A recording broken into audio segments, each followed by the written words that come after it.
So we wait to see who comes in. I think we've got some participants there already. You can see some numbers coming through. Yeah, so people are coming in slowly. We'll just, if you bear with us while we have people load up, it often takes a minute or so. So those of you who are in, well done. Those of you who aren't in yet, we're waiting. So if you just give us a few minutes, that'll be great. Yeah, we can see that. Maybe let us know as well where you're tuning in from in the chat, so we can say hello and see where you're kind of joining us from. I'm in Chester, which is not so sunny today, and Suzanne has joined me all the way from Birmingham. So she's driven up so we can be together, which makes it even more fun. So let us know in the comments where you're kind of tuning in from. Brilliant. Right, well, we're going to kick off now, and as people drift in, that will be great. My name's Mark Malcolmson. I'm principal of City Lit, and also one of the co-founders of the Mental Wealth Festival. 7 years ago, we got together and we decided that the subject of mental health was one that needed more attention in society. At that point, if you cast your mind back, it was pretty rubbish, actually, people's ability to talk and willingness to talk. And the first events that we did at the college 7 years ago were great. And we found there was a demand that we just didn't expect. Over the course of the next 5 years, we ran events at the college, all in person, and they were terribly successful. We then expanded to doing events at the British Museum, Parliament, the Royal Opera House, the National Gallery, and it became a thing. Obviously, last year was different, and we decided very specifically last year that we would carry on the festival, even though we couldn't do it in person, because there was such a need, given the pandemic and people's isolation and all of the issues that were challenging the world at that point, that the Mental Wealth Festival was needed more than ever. And we did all of our events online last year, and we got record numbers of people joining, and actually a lot of people joining outside London as well, because what we usually do is get people from London and the home counties. So this year, what we've done is decided to have the best of both worlds. What we've done is have some events in the college over the course of the next few days, but also online, because we know certain things are topics that are of national interest. And we also know from last year that we have an audience way beyond just the physical environment in London. So this is our first online event. It's also it's our first main stage event. I am delighted to welcome two fabulous guests who help us kick off the festival. Obviously, yesterday it was World Mental Health Day, and this is the week that we attached the festival to.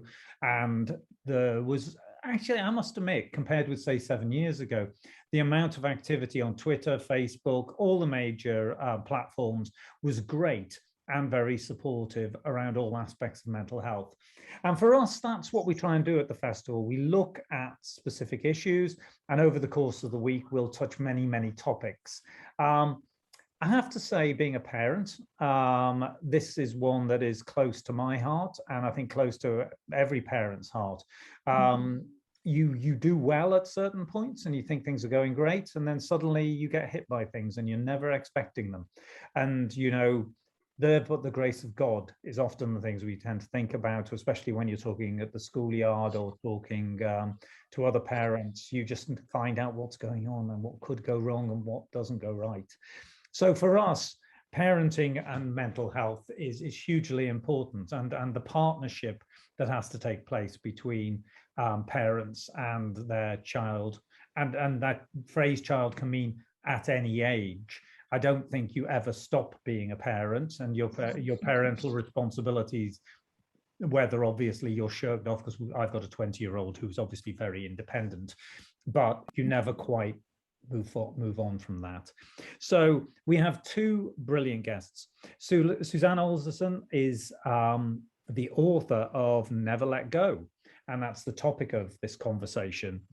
And it's a fabulous book, being beautifully kind of promoted there by Tanja. And the whole conversation today will be based around Suzanne's work in that book and the dialogue she and Tanja are going to have. I'm doubly delighted to also have Tanja here, because usually I'm the one that's doing the interviewing, but I've got somebody far better qualified and far more intelligent. Oh, Louis, I'm out. To be able to do it today. So all I have to do is the intros. Tanja is founder of the Creative Counsellors Club. She's a major force in this area in her own right. So the two of them together obviously get on very well, and that's a lovely kind of chemistry that we're going to see now. But we've also got two experts in the field. So for the next 50 minutes, they're going to chat. They're going to do their best to look at questions. Now, a number of you have already put stuff in the chat box. It's great. But if you've got a specific question, can you open up the Q&A box? And if you can put any questions you have in the Q&A box. My advice for you around Q&A, because I do this quite often, is please don't make it an essay. Often you have lots of things you want to explain, but it actually, particularly as Tanja will be trying to keep an eye on the Q&A box and the conversation going at the same time, if you can really kind of focus your questions, I think it makes it easier for all concerned. And Tanja will try and parry the questions and bring them and maybe look for themes in numbers of questions. So Q&A box for that, chat box for general other stuff. At the end of the session, we're going to post some links in the chat box around suggestions in terms of organizations or whatever that might give people support if they found any of this particularly challenging. I will reappear at the very end, but without further ado, I'm handing over to our two amazing guests, Suzanne and Tanja. Lovely. Yeah. Mark, thank you so much. What an introduction. And I think something that you shared there, which really kind of stood out for me, was that we all kind of are on a different part of our parenting journey. And I'm sure many people with us today will be on lots of different places within their parenting journey. And we'll kind of look into that in a little bit. So thank you so much for that introduction. So my name is Tanja Sharpe. I'm founder of Creative Counsellors and Confident Hearts Club. I'm a counsellor, integrative counsellor, and I offer training in various things online too. I'm really passionate about working with parents. That's kind of the zone that I've really kind of stuck to throughout my life, even before my training in counselling. I've done this because I'm also a parent to a young person. He's 21 now, and he struggles with mental illness. He has PTSD, doesn't leave the house and hasn't done so since he was really about 14 years old. And we struggled on and off with various types of therapies and approaches and different things that we can do to support him. So when I met Suzanne, 2018, we both landed in the same airport in San Francisco to be there for a certain project. And I saw Suzanne, and the minute I did, I just thought, oh my gosh, this woman is just oozing empathy and compassion and all that beautiful stuff. And we hugged, and our friendship just grew massively from there, both with the same mission in parenting mental health and in helping people to really understand their mental health and to really advocate for that. So I'm really, really honoured to be here today to kind of have this discussion and to engage with you and hopefully allow you the opportunity to share something as well within the comments and the Q&A. I'm going to do my best to keep an eye on that. So if I miss something, don't be afraid to ask again if it gets missed out. And also, I'm hoping that in the time we're going to be able to inspire you to take something away today as well. So I'm going to invite Suzanne to introduce herself a little more. Tanja, it's great to be with you today. I'm absolutely honoured and delighted to be here. So I'm Suzanne Alderson. I am, as Mark said, the founder of, well, he didn't say that, he said I'm the author. I'm the author of Never Let Go, which is a book around how to parent your child through mental illness. I'm also the founder of Parenting Mental Health, which is a community and a UK registered charity that supports parents of young people with mental health issues. And as Tanja said, we were really fortunate, I think, to find each other way back then. And you've been an amazing force for good in our charity and in our community. So looking forward to talking to you all today and answering your questions and hopefully making you feel a little bit better about some of the challenges you may be facing as a parent. Yeah, I think that's really important because sometimes we just don't find those spaces to discuss. So because we are talking about really emotive kind of topics today, do take care of yourself in this. So if you need a moment to kind of reground yourself, maybe shake it off, take a walk away if you need to for a second, get a cold drink, step out into the fresh air for a second, take care of yourself in whichever way you need to, but also reach out to us with your questions in the comments. Definitely. And also just a trigger warning, really, because I will mention suicide and self-harm. It's likely that I will. My book covers it, not in detail, but just to flag that up, just in case that is something that is going to be triggering for you. Yeah, wonderful. Okay, so really, when Suzanne first mentioned that she was going to write a book, I was so excited, because the amount of knowledge and passion and compassion that Suzanne brings to this work is incredible. So I knew it was going to be so full of like just amazing ideas, inspiring ideas to help parents. So we're going to do our best to kind of work our way through this. And I've also got some questions that have been sent in by people we know who are attending today already. So the first question that came up a lot in the emails in preparing for today was to really understand a little bit more about Suzanne's journey and why she decided to write the book, and how this book kind of came to be. That was the first thing that seemed to come up. Yeah, well, I always wanted to write a book. I did think it was going to be some kind of Agatha Christie crime fiction novel, but it didn't end up being that. So in 2015, my daughter Izzy was 14. And she was being really badly bullied at school, and we saw it had a huge impact on her mental health. And it was, well, if I'm honest, I was trying to ignore it. I was trying to think that it would just go away, it was just a phase, or, you know, maybe it'll just be better next term. But it became very clear that it wasn't going to go away, and I did have to reflect on it. I had to change the way that I parented, and I had to start to become a partner to her, not a parent, through her mental health issues. What really changed for us was visiting our GP. Izzy asked to go in on her own. She'd been referred to CAMS with a 9 to 12 week waiting list. And she'd asked to go in to see the doctor on her own. And when she came out with him, he told me just to go home and he would give me a ring. And that phone call changed the whole trajectory of our life, our family, the way that our family engaged with each other, our views about the future. Our own mental health as parents, and that was because Izzy had disclosed that she had a plan to end her life, and I later found out she was going to take an overdose that night. So Izzy was immediately wrapped in fantastic care. We were incredibly fortunate when she was in crisis to get that support.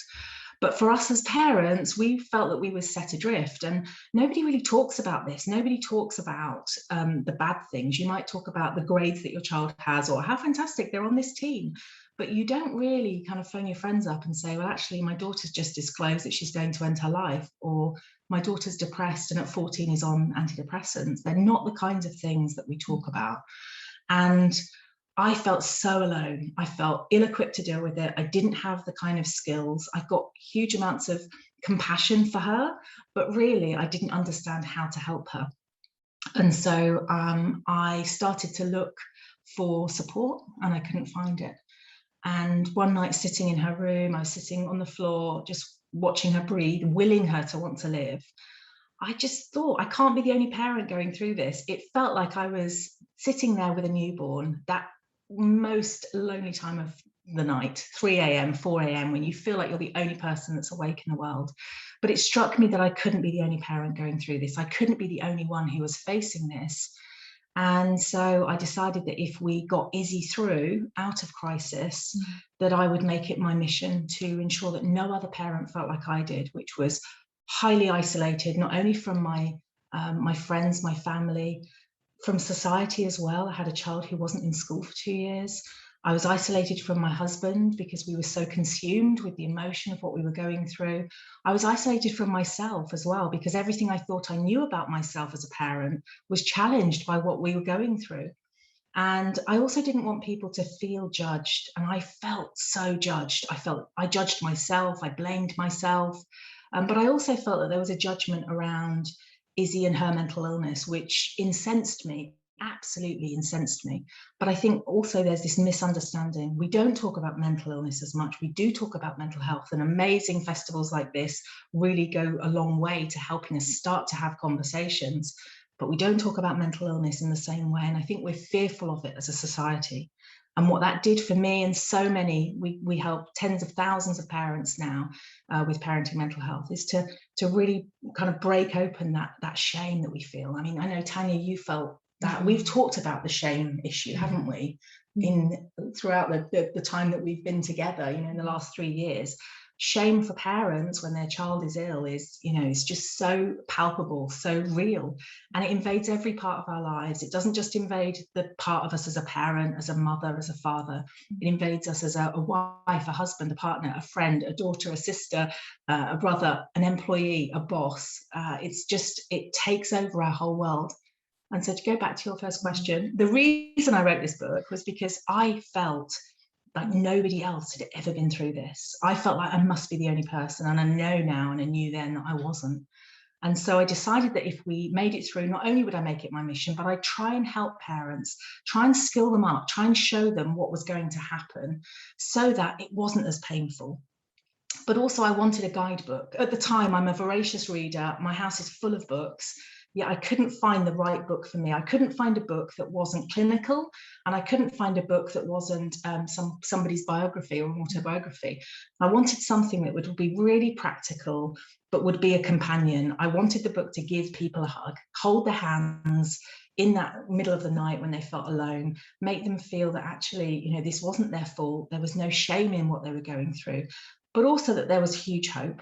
And that this was an opportunity, that through adversity, that there was an opportunity to grow, not only in your relationship with your child, but you as a person as well. So, yeah, and hopefully from the feedback that we've had so far, hopefully the book does that. I think so. I mean, the feedback definitely within the communities and in my experience of reading it as well. And also if you get it on Audible, you can hear Suzanne's beautiful voice as she guides you through it, which is just that extra level compassion. So I know that one of the things you mentioned there, and definitely something I experienced the same thing, was the self-blame, this kind of feeling that, oh my gosh, I can't even parent my child. I can't even do that. Everyone else is parenting their child absolutely brilliantly. And I can't do that. There's something wrong. I'm broken as a parent in some ways. Yeah. And I think that is fed by so much more guilt from society. And maybe if it's not something you've experienced in your family before, in my situation, for instance, I grew up with siblings and I grew up with, you know, mum and dad and things, and we just didn't struggle so much. We had up and downs, we had anxiety, we had things, but we never experienced mental illness in our family as such when it came to kind of us siblings. And so for me, being the first mum in the group, in the family, having the first grandchild in the family, and then really struggling, I really internalized that.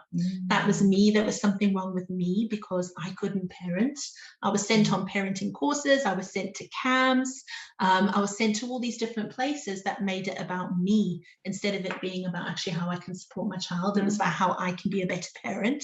And I hear that this is the kind of experience that so many people have. So your book for me really digs deep into that, about the self-blaming and why that comes about. So I know you've experienced that too, the kind of deep journey of self-blame. Oh yes, oh absolutely. I blame myself so much. I berated myself on a daily basis for all the things I didn't do, all the things I wasn't, all the times I, you know, in the book I say, you know, was it because I worked in 2012? Was it because I didn't work at this time? Was it because I said yes? Was it because I said no? And I think as parents, we're fixers, aren't we? That's generally part of our job description. We think that whatever happens, our toddler falls over, scratches their knee, we're there to fix it. We're there to put a plaster on, give them a hug, tell them it's all okay. And when we're faced at a challenging time of our own lives, generally, you know, we may be in our 40s, 50s, we're facing our own changes in terms of how we're perceived in society, in our bodies as women, in our roles, you know, looking forward to a different stage of our own lives. We're then landed with a problem that we can't fix. And that really undermines us as people in terms of how we perceive ourselves, what value we bring to our relationships. And I think what I did was went straight to fix. My husband went straight to fix. We were like, right, okay, we've got to fix this. He actually more than me, saying that, and I know, won't mind me saying that, because that was his kind of, right, we need to fix this. And if there was something to fix, then there has to be someone to blame. And what I found was that there wasn't anybody to blame. In my daughter's case, she was bullied, but focusing on the bullies only really negated any kind of power that I felt that I had at the time. And so what I had to do was to move out of that space where I couldn't fix this. and I wasn't to blame.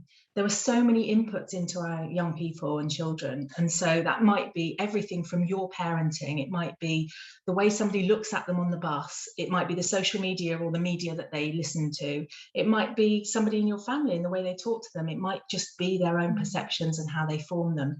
And so to blame one thing, whether that is the bullying, whether that is the social media, or whether that's us as parents, is really unhelpful, because what we're facing when our child struggles with their mental health is a challenge, and it's a challenge that we have to work together to overcome and work through. We can't fix it. We can't negate them and their experience by thinking this is a problem that needs to be fixed.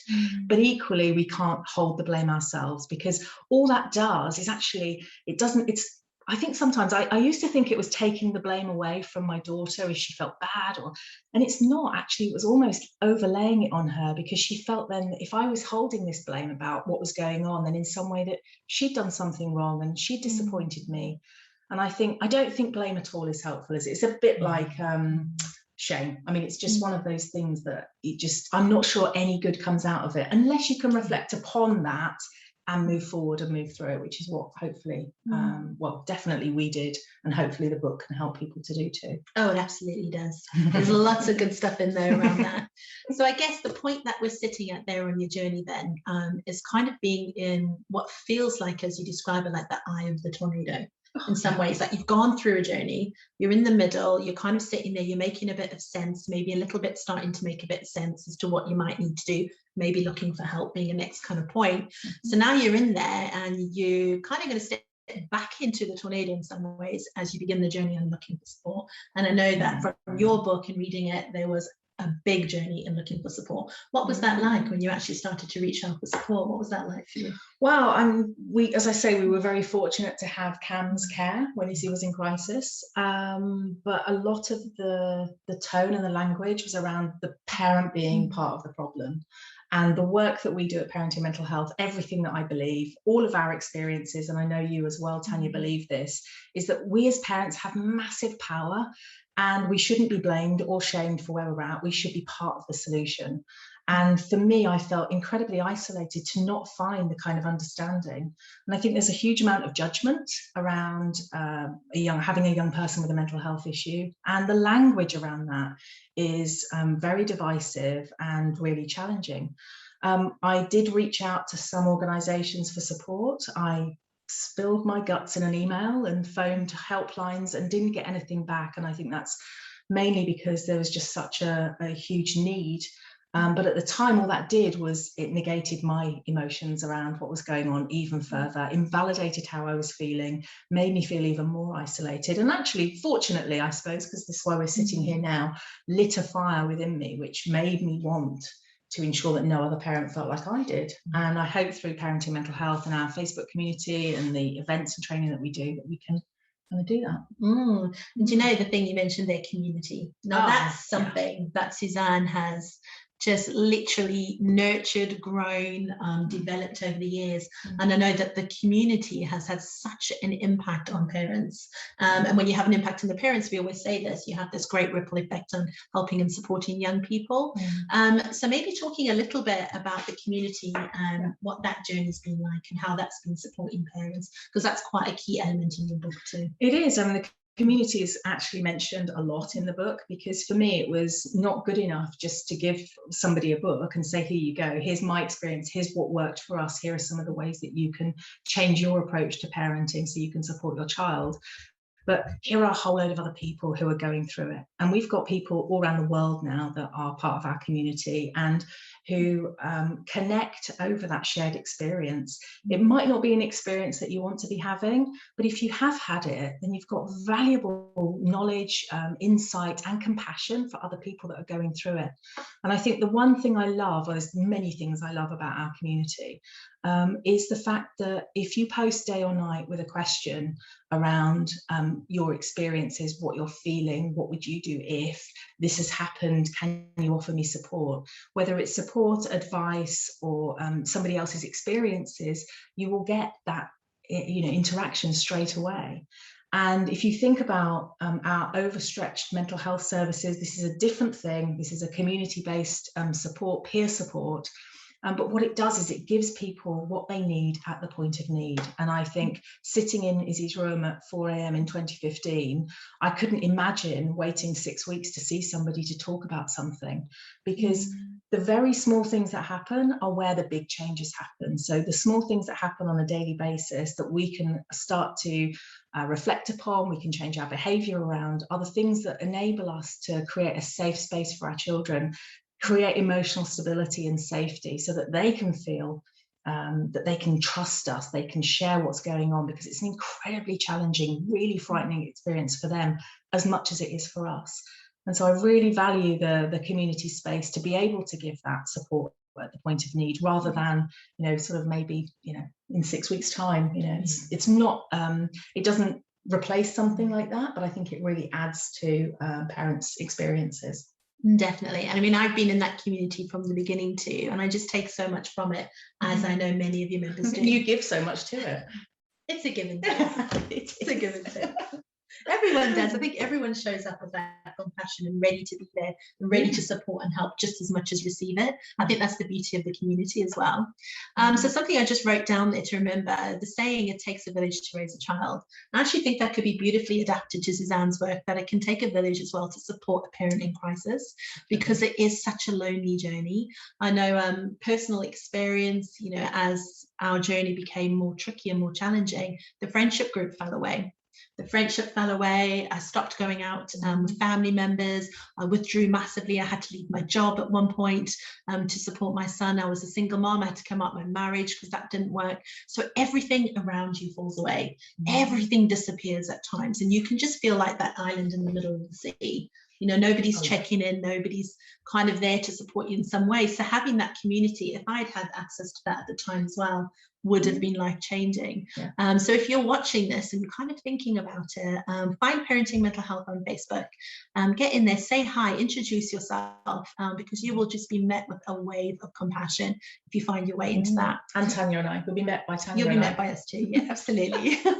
So something that comes up for me with the community, as the community developed and as things changed and the ideas kind of started to present themselves, what I noticed you doing was really kind of getting to understand more about other people's journeys too, and what was really challenging for them.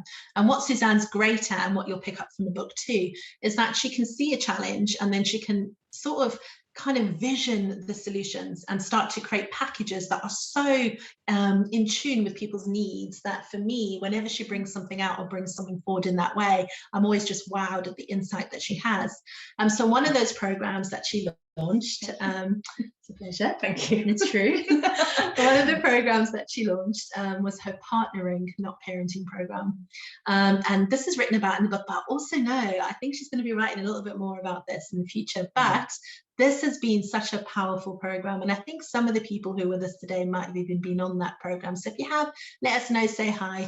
But that program has literally held parents and taken them through some of their most painful moments, really kind of explored the crisis points that people can get into. And she gives real practical, really compassionate, really down-to-earth support to parents to help them to understand. And it's very much about behavior change. It's very much about looking at what you can control, what you can do. So I wonder if you want to talk a little bit more about that and what that journey's been like. What I found when Izzy was ill was that all the things I was told to do pushed her further away from me. So take her phone away, don't allow her to do this, don't allow her to do that, get her back into school. I mean, school was a massive trigger for her, and it was something that we just simply couldn't do, because we could see our daughter literally slipping away from us. And so what we decided was that we would change our approach, and Partnering Not Parenting is what came out of that, where we ended up standing beside our daughter in some incredibly challenging times with going against professionals' judgment around, like I say, going to school or allowing her what she ate and when she went to bed and things like that. But what it did was it built a huge trusting bond between us. It enabled her to be seen as a person, not just as her illness. And going back to that fixer kind of mode, that's something that we tend to do as parents, which is we will look at the illness rather than understanding that this is an experience that our child is going through. And so what Partnering Not Parenting does is give you a framework to be able to reassess your communication style, look at your own needs and the impact of not actually serving those and what that has on your child, and to build a way forward, to build confidence in your parenting as you support your child through mental illness. It's nothing to do with your child, it's all to do with you and how you can change your own behaviour. And so there are 3 stages in partnering. The first one is step down, and that's stepping down from being the authority figure.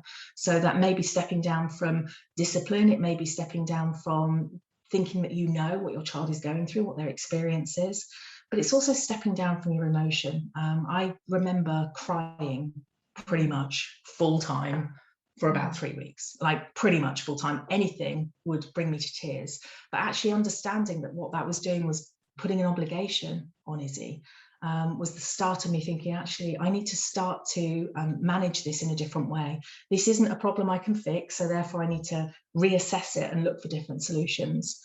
The next stage is stand beside, and that's really about understanding that the things that your child used to be able to do, they can't do at the moment. And what they need is, they need a supporter, they need an advocate, they need somebody to understand them, to see them, and to validate them. And actually, traditional parenting, that kind of top-down, do-as-I-say parenting, can't do that. And when your child has a mental health issue, it absolutely drives them away. And then the third stage is traveling together. And that's about understanding that, you know, some of the paths that you might end up taking may not be the ones that you would have chosen. You might not necessarily enjoy them, but they will lead you to a place where your child is heard, seen, validated, and that they feel that they're making, you know, they have the right to make their own choices. And that's a really important part of this, is giving your child agency at a time when they feel they have none. And so that's been valuable for us. As you know, Izzy now is at university doing an arts degree that she would never have done had she not become depressed, suicidal, you know, and suffered with anxiety. So there are huge kind of benefits for this. I'm always worried about saying that, because I think people think I'm all happy clappy about mental illness, and I'm not. But I think there's an opportunity for change, and if you can hold that opportunity and really realize what is important here, and it isn't the exam grades, and it isn't, you know, all of the kind of trappings that we look at, it is the real connection that we have with our child, then you can see some benefits in yourself. And I think the change in me and the change that I see in parents is around understanding their own mental health and their needs as well, so that they can be more present for their children. That's so important. You talk about parents and mental health, because something that I've experienced, that we've spoken about a lot, and I know you go into depth on this as well, is that when you are kind of caring for somebody else in crisis, you begin to lose yourself. Not everyone, but it's definitely a common theme that we see, a common thread. You begin to lose who you are. And so somewhere along the journey, I know this was for me about 3 years ago, I sort of opened my eyes and I kind of did the big question thing, and I was like, who am I now? Because I was this person, and then we all went into a crisis, into this like bomb of life in some ways, this big tornado, and coming out the other end, I wasn't the person before who liked to spend a lot of time socializing, and, you know, would like to go out and just chat about life, because I didn't feel like I had that kind of chat in me, because everything was so serious, everything was so crisis led, that I couldn't sit and have a normal conversation about what was on telly or what was happening with you know, somebody's relationship, even, because I was so in my own crisis. I just needed support, I just needed a hug, I needed people to understand.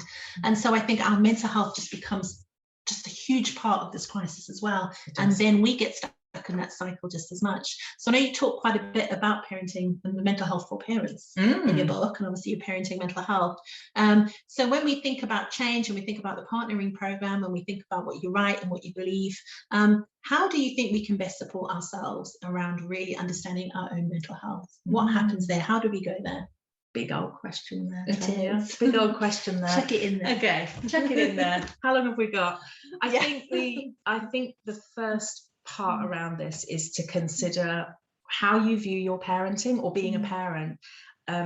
are you a trophy seeking parent? Are you looking for this as validation for yourself? And I think, you know, that's a very big question to ask yourself, and to see, you know, whether you are in that fixed mode. And I know I keep talking about that, but I think sometimes that's the most simple change that you can make, is to stop trying to fix. But there are lots of ways, I think, actually just acknowledging the load that you're carrying. We talk a lot about self-care, not only in the book, but also in the community, because if you can't take care of yourself, if you haven't got that capacity to take care of yourself, then how on earth are you going to be present and there for your child?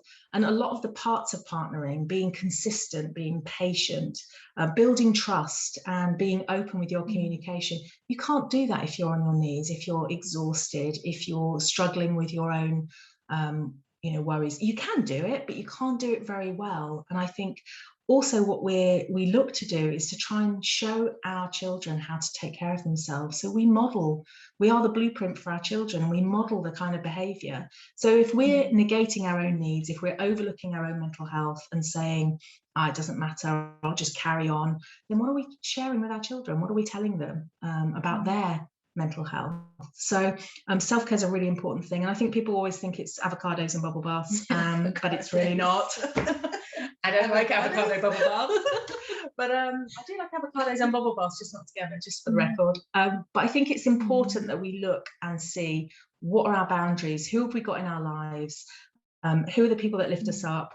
What can we remove? And what is the most important thing? So with partnering, we look at the acknowledgement piece, like what's really going on. And then we also look at acceptance. How can we accept what we're going through? How can we make sense of it? How can we let some things go so that we can come to a calm, peaceful place within ourselves? So I think it's there's such a lot there. If you do join the Parenting Mental Health community, which you'd be so welcome to do, we have a daily gratitude post, and we've run it now for about 1,200 days, because gratitude changes the neural pathways in our brains and helps us not only to see, you know, the more positive things, but also then we start to seek them out. And I think, you know, I remember when I was writing the book, and one of my concerns was that people would think I was just too happy about everything. And it's not about negating what you're going through. It's not about overlooking it or ignoring it. It's about saying there's some bad stuff happening, but there's also always some hope. There's always something good out there. So join us. Hope. I think that's got to be the word. Hope is the word. It really is. I think it changes everything. We feel that in the book. We feel that in the community, and you almost notice the moment when a parent finds hope. It's kind of like a light bulb moment. It's kind of like a release or a surrendering of the struggle in it, in some ways, to kind of surrender and learn and be open and to realize there is more potential for change. Definitely. Well, I think what hope is, when they find it, it is that point where parents tend to step down from that sense of being the fixer, you know, because actually it's like, if I have no hope, then if I just work harder, if I just try more, then maybe it will change.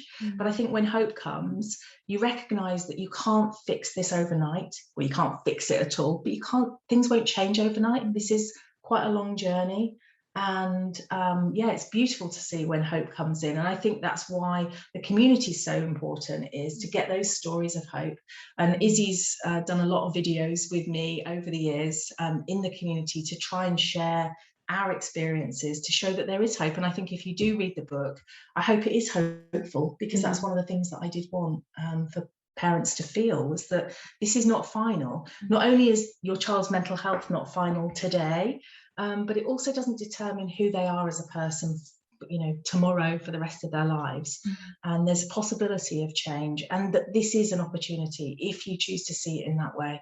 It's very hard when you're sitting in a hospital looking at your child in a bed after they've taken an overdose to actually believe those words. And I think I probably would have challenged myself there then. But I think there's an opportunity in all of this to reconnect and to learn more about ourselves. I feel so powerful when you say that, to reconnect. It's almost a reconnecting with self in some ways, because we have to learn a whole new way of being in some ways through this, which is really powerful. I think actually what it does is it stops us from being not necessarily blinkered, but I think we tend in society to be on a path. We're on a track. This is what success looks like. This is the success track, and poor mental health doesn't kind of tally up with that, does it? So I think it's a big old journey to change. Yeah, it's not in the vision. It wasn't in the vision. No. It wasn't in the vision, but I wouldn't change it now. So, no. That's incredible that you can go through all this, and I think this is the place to get to. You can go through all this and be able to sit there and go, I would not change this. This is such a big part of our journey. And if you had asked me right in the middle of our worst point, at that point where I thought, okay, I am going to lose him, I would never have said that. But come on a few years and support me, the right people, get the right support network, start to reframe your thinking, start to understand more about this, start to remove it being about you and more about your child, which is so important. At that point, things change. They do change. I think one of the big challenges we've got as parents is that we look to CAMs or psychiatrists or psychologists or amazing therapists like you as the answer, the one answer for our children and the one answer for us, because we can hold that responsibility for so long and then we need to give it over to somebody else. It's like a hot potato. We've got to pass it on. And actually coming to a place where you understand that you can't fix it, and that this is almost like a mosaic. You need different things in there to help your child through, but your child has to lead those. I mean, you obviously in your work as a therapist understand that incredibly. The number of parents that come and say, my child won't engage. Well, they won't engage because they don't feel safe, and it has to be on their terms. But also CAMS it's not designed to solve these big issues. It's there to help in certain ways, and I think that's a really scary concept for us as parents, which is why community is so important, because we can hold you in a way that the National Health Service can't really, I suppose, because it's not designed for that. It's not designed to fix all this or solve all of these issues. Yeah, I think we've got quite a few comments around there in the comments. I've got a few questions. So one sounds really quite inspiring. So working on creating a similar charity in Vietnam around parenting mental health. So how can we work together? I'm a school counsellor working with young people. There's so much need here. Both parents and teens are screaming for help. Wow, that's amazing. Well, please email info@parentingmentalhealth.com. Let's chat. Yeah, definitely. And I think this just goes to show this is a global issue. This is not a UK issue. It's not a US issue. It's a global issue. And I don't think that we have the resources to be able to solve it, but I definitely think if we empower parents, then we can go some way to making it less difficult and scary for everyone involved. Yeah. Goes on to say a little bit more. I have a 14-year-old, and as a single mum, I'm also extra cautious to look out for signs of any mental health issue in my son. So that awareness, and I think this is changing, isn't it? Over the years, we're talking more about this. I know, Mark, you mentioned that in the beginning of the talk about how, we're talking more about this, and it's becoming more acceptable to talk about this in some ways. So hopefully, as we do this more and more, we're going to be getting a lot of people more aware in schools, in organizations, in communities, doctors, surgeries. People are just becoming more aware to be able to look for those signs. So that feels really positive that you're really able to do that, and you feel empowered to do that, which is wonderful. Yeah, I think the extra caution though as well is another weight, isn't it, on parents? Is this going to happen? Is my child going to end up self-harming or becoming depressed or whatever? And it's like, actually, your child best, so look out for those signs, and also just keep track of them. Keep a diary if that helps, just to note anything that's going on. It's normal and natural to feel anxious, but it's when it tips over that we need to look into supporting our young people more. But also it's normal and natural to not be happy the whole time, and to face challenges, and that's where we grow our resilience. And it's how we manage, isn't it, this whole kind of the depths or the length of the duration, that's the word I'm looking for, of these kind of situations. Yeah, very important. I think you bring up a point there when you talk about being cautious as well. I think we go into this like fight or flight, which you can do when you feel like you're being personally attacked in some way, emotionally, physically. And as parents, we do the same thing, don't we? We go into this place on behalf of our children, this vicarious trauma kind of thinking, where we're experiencing their pain, their struggles, we're hanging on to that, we're ruminating over it, we're dreaming about it, we're trying to make things happen, fix and find solutions in our brains all the time. So it is about also recognizing when you're going into that space or patterning, and speaking to people, opening up about it, not holding on to it, not kind of letting it sink into all your cells and kind of keeping all restricted and struggling with that. It's about really reaching out and getting that support and letting people know how you feel and think, so you get different perspective on it, which is something that you do great, like beautifully in the partnering course. We've got a few comments. We've got a couple of people who've actually taken your partnering course. Lovely. Hello. So I have done the partnership not parenting course with Suzanne. It's life-changing. I was lost and lonely and was losing connection with my son. I now partner and I'm connected with my son. I can't recommend it enough. Can I give you like a warm feeling? If Suzanne cries, I'm crying. So I'm not going to cry. I'm not crying. You're not crying. We're going to have another little look in the comments. We've got a few beautiful comments. So just completed the course, was amazing. Definitely an ongoing personal journey.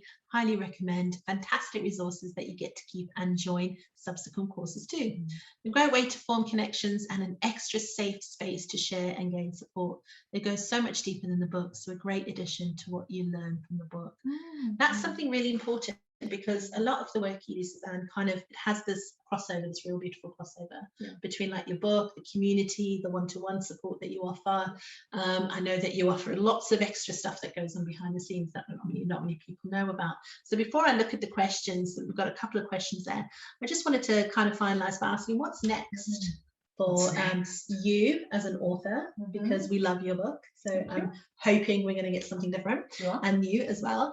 But also for parenting mental health for the community. What's next? Well, I am in the process of writing the next book, which is still about parenting mental health and how to support your child and yourself.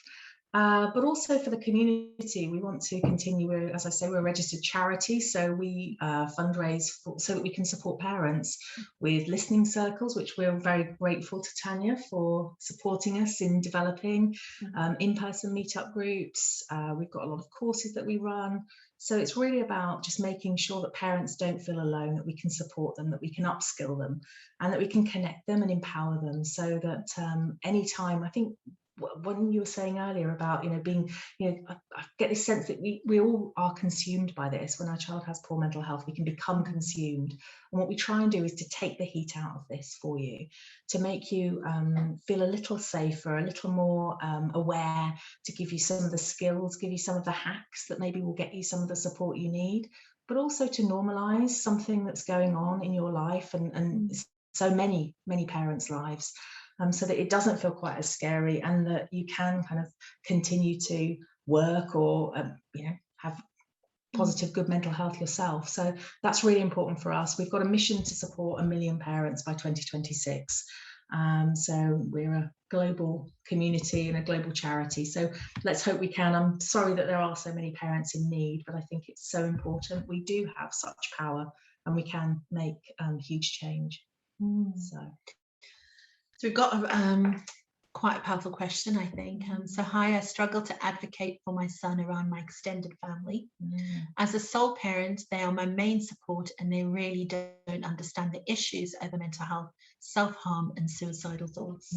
So you're not alone in that, and that's something that you see a lot in your community. We see such a lot, and thank you for your comment there, and I'm sorry that that's the case for you. If you haven't already, please join us, because that's something that we can certainly help you with. I think this is about, looking first of all at yourself and reminding yourself that you're doing a great job. This isn't a judgment on you. This is possibly a generational difference in terms of a misunderstanding or a lack of understanding. But also maybe there's some fear in there as well. Maybe there's some fear that if we do talk about self-harm, or if we do acknowledge suicidal thoughts, then they'll increase in some way. And actually, by talking about them, they can actually decrease. They can be, our young people can feel that they're actually being heard for once. So I think it's really important that you can maybe start those conversations. I know that somebody has sent my book, or many people have sent my book to family members and said, please read this. And I think the fact that Izzy and my story is in there, it gives an experience that's accurate and real and true, but it isn't quite so close to home. So maybe that would be something that you could do to share with them, so that they could see that you're not isolated. This is nothing to be ashamed of. And actually, if you can change your communication style a little bit, then it might help. But also for you as a single parent, maybe come and join us. We have a single parents group. We've got a lot of subgroups for different types of support. So maybe some extra support for you might help as well. And we're happy to help you however we can.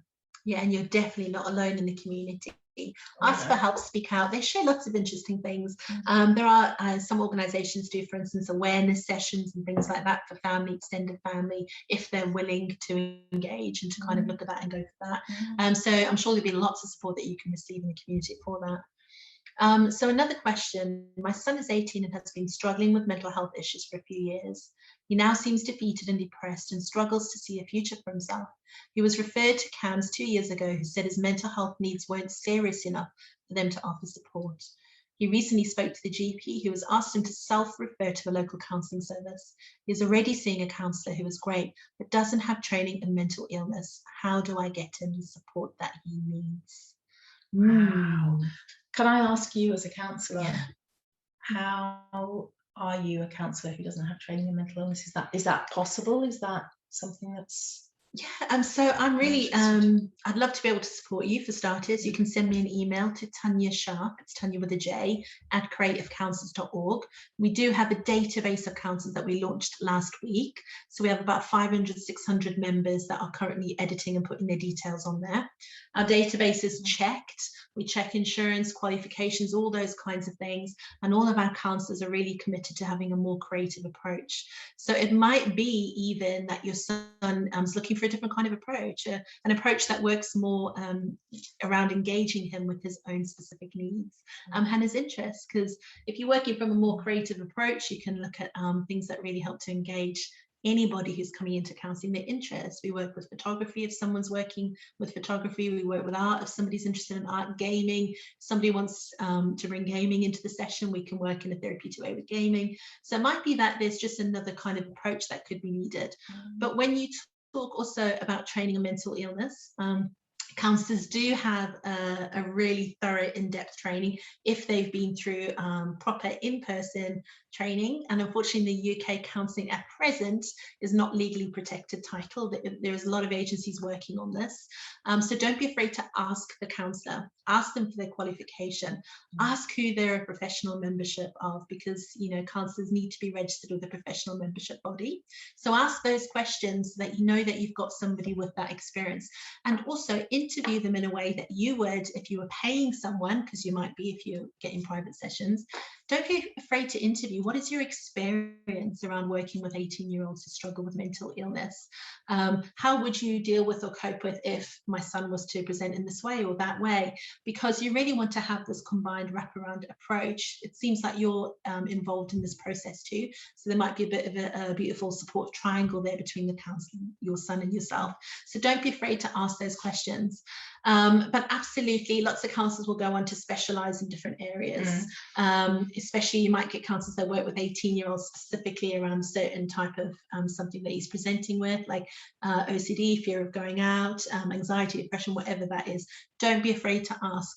But again, if you need support, do send me an email, Tanja Sharpe at creativecounsellors.org, and I will do my best to kind of help you to kind of collaborate and meet someone that'll meet his needs there for you as well. Tanja, thank you. That is a struggle. I think also it's great that he's already seeing a counsellor, so he's already open to engaging. So I take some real comfort from that. Is there somebody in your family or a family friend who he can confide in, that you could maybe arrange for a regular meetup, something that he can, so it's not all coming from you in terms of the framing of his future and what's possible, because that also, we can also become overly positive, can't we, about, oh, it's fine, it's all okay, and actually young people don't really want to hear that, but they do want to maybe have somewhere that they can go and have conversations that are more meaningful to them, and generally that isn't with us, unfortunately, is it, as parents? Well, it can be. Sometimes. It can be. It's a part of it, and yeah, it's a part of it, it's a part of it. But they do need their own space. They do, yeah. But I think it's great that he's engaging and willing to engage. So, and we're very happy to support you too. Yeah, and that's that beautiful wraparound care. So I know we're coming to the end, so I just wanted to say just one more comment there. As a working single parent, it's awful, especially when employers don't understand your job is at risk. Also when there seems to be not effective mental health provision around you? Absolutely. So many. I mean, I mentioned my story previously. I had to leave my work. I was working for the council. I had a career path going on at the time. I was in a marriage. All of that fell away to enable me to support my son at the time. So things do change. Things do get into crisis. And also when you're feeling like you're being blocked and there's not enough provision, you can feel like that island, not with enough support. But come and find Suzanne, find Parenting with Health, ask the questions in there. People will share so openly to support you. So yeah, come and find us in the community. It'd be great to meet you. Wonderful. So I know we've come to the end of the session today. I'm really proud that we kept our timing so well as well. So we welcome Mark back to join us.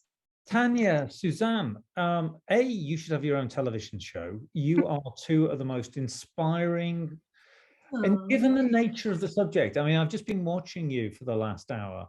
It's a very, very difficult subject. It's not even, your own mental health is challenging enough, but never mind trying to support somebody, particularly your own child, around it. And what you do is show an enormous amount of caring and an enormous amount of empathy, but also not in a kind of the way you do it is that you give hope, and I think that is something that's hugely important for people, whether they're going through their own challenges or whether they're supporting and trying to help somebody else going through theirs. So without shadow of a doubt, just brilliant session. Just thank you, both of you, so much. Thanks everybody for joining. Now I know there's another session at 1:15 online. Over 100 of you have 1,000. I was just really, I'm getting a bit euphoric. I think it was the Coke Zero I had to answer. Just so you know, if you're joining that session as well, that's a separate link. So you'll have to kind of click out of this session and then in 15 minutes time, rejoin the next session. But Suzanne, Tanja, thank you so much for being part of the festival this year. Thank you for all you are doing, not just as part of the festival, but in life generally, to support so many people. You are doing an amazing job that is hugely important, and I don't think we can acknowledge that enough. This was a wonderful session, and I was so glad that we did it so that it could be broadcast, so people are able, whether it be in Vietnam or wherever it might be, are able to join in on that. Look forward to the one in 15 minutes. But both of you, thank you so much on behalf of everybody. Thank you so much. It's been an absolute pleasure to be here and to share. So really appreciate that. Okay, everyone. Thank you. Bye. Bye-bye now.